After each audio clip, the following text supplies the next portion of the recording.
بسم اللہ الرحمن الرحیم نحمدہ و نصلی علی رسولہ الکریم اما بعد آج ہم رکوع نمبر 10 پڑھیں گے۔ یہ آیت نمبر 83 سے لے کر 86 تک ہے، 83 سے 86 تک، ٹھیک ہے۔ مختصر رکوع ہے اور اس میں بھی بنی اسرائیل ہی کے بارے میں ذکر ہے جو طور کو معلق کر دیا تھا۔ اللہ تعالیٰ نے کوئی طور کو بنی اسرائیل کے اوپر معلق کر کے جو احکامات دیے تھے، احکامات عشرہ، یہ وہی احکام عشرہ ہیں، ٹھیک ہے۔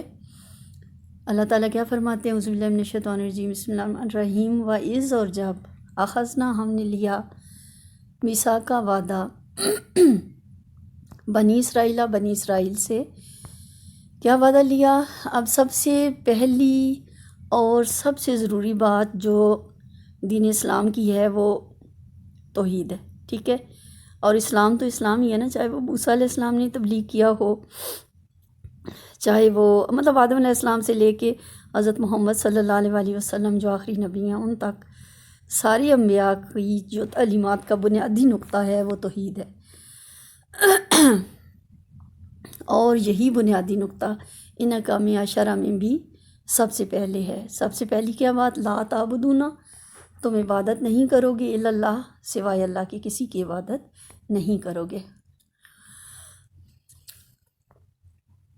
وبالوالدین، اور والدین کے ساتھ احساناً، نیک سلوک کرو گے۔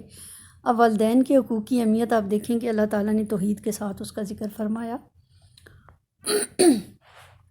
پہلی بات، اللہ کے سوا عبادت کسی کی نہیں کرو گے۔ دوسری بات، والدین کے ساتھ نیک سلوک کرو گے۔ وذی القربیٰ، اور قرابت داروں کے ساتھ، قرابت رشتہ داروں کے ساتھ نیک سلوک، تیسری بات ہو گئی۔ والیتامیٰ والمساکین، یتیموں اور مسکینوں کے ساتھ اچھا سلوک کرو گے۔ وقولوا، اور تم کہو، للناس، سے لوگوں سے، حسنا، اچھی بات، اور لوگوں سے تم اچھی بات کرو گے۔ اور ترجمہ ایک دفعہ دیکھ لیتے ہیں۔ اور جب ہم نے بنی اسرائیل سے عہد لیا کہ اللہ تعالیٰ کے سوا کسی کی عبادت نہ کرنا، والدین اور قرابت داروں، یتیموں اور مسکینوں کے ساتھ نیک سلوک کرنا اور اچھی بات کہنا،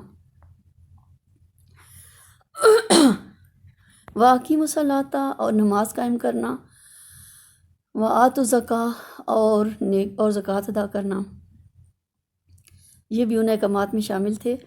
اب اس سے اندازہ ہوتا ہے کہ نماز اور زکوٰۃ کا حکم اس مسلمانوں سے، ہم سے پہلی امتوں میں بھی رائج تھا۔ ہاں، ان کی نماز کا طریقہ مختلف ہو سکتا ہے، اوقات اور رکعتیں مختلف ہو سکتی ہیں، لیکن نماز بہرحال ایک عبادت جو رائج تھی۔ اور زکوٰۃ اسی طرح، اس کی زکوٰۃ کی ریشو ڈیفرنٹ ہو سکتی ہے، ہم 2.5% کے حساب سے نکالتے ہیں، وہ کسی اور مطلب نصاب اور ڈیٹیل تو ڈیفرنٹ ہو سکتی ہے، لیکن نماز اور زکوٰۃ کا کانسیپٹ تھا ان میں۔ لیکن کیا ہوا؟ ثم تولیتم، تم پھر گئے، اس کے بعد تم پھر گئے، الا، مگر، قلیلاً، تم میں سے تھوڑے سے، منکم، تم میں سے، وانتم، اور تم، موردون، منہ پھیرنے والے ہو،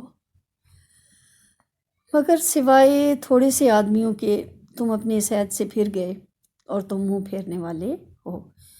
وَإِذْ، اور جب، اخذنا، ہم نے لیا، میثاقکم، تم سے عہد، لا تسفکون دماءکم، 8 حکم پیچھے تھے، احکام عشرہ کے 2 ہی ہیں، ٹھیک ہے۔ لا تسفکون دماءکم، تم خون ریزی نہیں کرو گے آپس میں، ایک دوسرے کو قتل نہیں کرو گے۔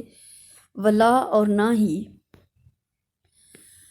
تخرجون، تم نکالو گے، انفسکم، اپنوں کو، من دیارکم، ان کے گھروں، اپنے گھروں سے، نہ ہی تم اپنے بنی اسرائیل کے لوگوں کو گھروں سے نکالو گے، یعنی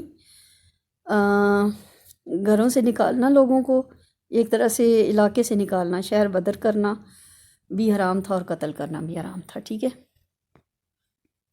ثم، پھر، اقرار تم نے اقرار کر لیا، وانتم، اور تم ہو، تشہدون، اس پر گواہ، پھر تم نے اقرار کر لیا اور تم اس پہ گواہ ہو۔ ثم انتم، پھر تم ہو، ہؤلاء، تم وہی لوگ ہو، پھر تم وہی لوگ ہو، تقتلون انفسکم، قتل کرتے ہو اپنوں کو، وتخرجون اور نکال دیتے ہو فریقاً ایک گروہ کو منکم تم میں سے من دیارہم ان کے گھروں سے تظاہرون تم چڑھائی کرتے ہو علیہم ان پر بالاسم والعدوان گناہ اور زیادتی کے ساتھ پھر تم وہی ہو جو اپنے ہی لوگوں کو قتل بھی کرتے ہو اور تم ان کو ان کے گھروں سے بھی نکال دیتے ہو، تم گناہ اور زیادتی کے ساتھ ان پر چڑھائی کرتے ہو۔ وہیں یاتوکم اور اگر وہ آتے ہیں تمہارے پاس وہ سارا قیدی بن کر، تو فادوہم تو فدیہ سے تم ان کو رہائی دلاتے ہو۔ وہوا اور وہ محرم حرام ہے علیکم تم پر اخراجہم ان کا نکالنا۔ اب ہوتا یہ تھا کہ وہ آپس میں ایک دوسرے مختلف قبائل جو بنی اسرائیل کے آپس میں ایک دوسرے کے ساتھ لڑائی کرتے تھے، اور ایک قبیلہ جو غالب ہوتا تھا مغلوب کو شہر بدر کر دیتا تھا۔ پھر اگر وہ ان کے پاس قیدی بن کر لائے جاتے تھے تو وہ کہتے تھے ہماری تو کتاب میں، اللہ کی کتاب میں لکھا ہوا ہے کہ بنی اسرائیل کا کوئی، تمہاری اپنی قوم کا کوئی شخص اگر قیدی بن کے آئے تو فدیہ دے کے اس کو چھڑا لو۔ تو ابھی اس میں آگے ہم آیت پڑھیں گے، اللہ کہہ رہے ہیں کہ جب ان کا نکالنا ہی حرام تھا تو تم اس حکم کو نہیں مانتے ہو کہ نکالنا حرام ہے، اور اس حکم کو مانتے ہو کہ فدیہ دے کے چھڑانا جائز ہے، تو کیا تم کتاب کے کچھ احکامات مانتے ہو اور کچھ کو نہیں مانتے ہو؟ اس کا بامعنی ترجمہ دیکھ لیتے ہیں ایک دفعہ۔ پھر تم وہی ہو جو قتل کرتے ہو اور اپنے لوگوں کو ان کے گھروں سے بھی نکال دیتے ہو، تم گناہ اور زیادتی کے ساتھ ان پر چڑھائی کرتے ہو، اور اگر وہ قیدی بن کر تمہارے پاس آتے ہیں تو تم فدیہ دے کے انہیں رہا کراتے ہو، حالانکہ ان کا نکالنا ہی تم پر حرام تھا۔ افتؤمنون ببعض الکتاب، کیا تم ایمان لاتے ہو کتاب کی کچھ حصے پر، وتکفرون ببعض اور کچھ کا انکار کر دیتے ہو۔ ابھی اس کی تفصیل میں آپ کو بتا چکی ہوں۔ فما پس کیا جزاؤ سزا ہے یا بدلہ ہے، میں یفعل جو ایسا کرے، ذالکہ اس طرح، منکم تم میں سے، اللہ خزیٌ سوائے اس کے کہ رسوائی ہو، فی الحیات دنیا، دنیا کی زندگی میں، ویوم القیامت اور قیامت والے دن، یردون الی اشد العذاب، اسے لوٹایا جائے، وہ پھیر دیا جائے سخت عذاب کی طرف۔ وما اللہ اور وما اور نہیں ہے اللہ، اللہ تعالیٰ، بغافل بے خبر، اما اس چیز سے تعملون جو تم کرتے ہو۔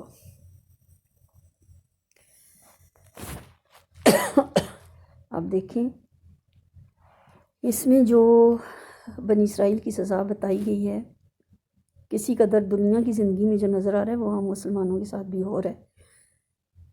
وہ کس چیز کی سزا ہے؟ کتاب آدھی، کچھ احکامات اللہ کے مان لیے، جو پسند آئے جو نا پسند آئے ان کو نہ مانا۔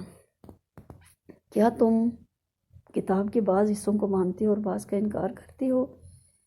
اور جو کوئی تم میں سے ایسا کرے اس کی سزا سوائے اس کی کیا ہے کہ دنیا میں کی زندگی میں رسوائی ہو اور قیامت کے دن سخت عذاب کی طرف پھیر دیا جائے، اور اللہ تعالیٰ جو تم کرتے ہو اس سے بے خبر نہیں ہے۔ اب آپ دیکھیں یہ کس چیز کی سزا بیان ہو رہی ہے؟ کتاب کے احکامات کچھ مان لو اور کچھ چھوڑ دو۔ وہ اللہ تعالیٰ نے فرمایا نا، ادخلوا فی السلم کافہ، دین میں پورے کے پورے داخل ہو جاؤ، اسلام میں پورے کے پورے داخل ہو جاؤ۔ آدھے تیتر آدھے بٹیر والا معاملہ اللہ تعالیٰ کو پسند نہیں ہے۔ تو اللہ تعالیٰ مسلمانوں پہ رحم فرمائے، کر تو ہم بھی یہی کچھ رہے ہیں۔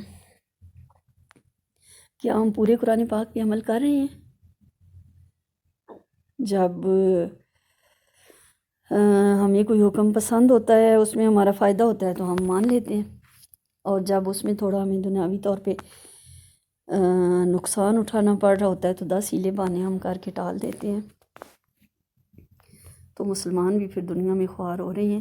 اللہ تعالیٰ ہماری قوم کو سر بلند، ہماری ملت کو، امت کو سر بلند فرمائے اور ہمیں ہدایت عطا فرمائے۔ اولئک یہی لوگ ہیں، الذین جنہوں نے اشتروا خرید لی ہے، الحیات دنیا، دنیا کی زندگی، بالآخرت آخرت کے بدلے، اولئک الذین اشتروا الحیات الدنیا بالآخرت، یہی لوگ ہیں جنہوں نے دنیا آخرت کے بدلے خرید لی ہے۔ فلا یخفف عنہم العذاب، ان پر ہلکا نہیں کیا جائے گا عذاب، ولا هم ینصرون، اور نہ ہی ان کی مدد کی جائے گی۔ اللہ تعالیٰ ہمیں اپنے انعام یافتہ لوگوں میں شامل فرمائے دنیا اور آخرت میں، اور اپنے عذاب سے اپنی پناہ میں رکھے۔ وما علینا الا البلاغ۔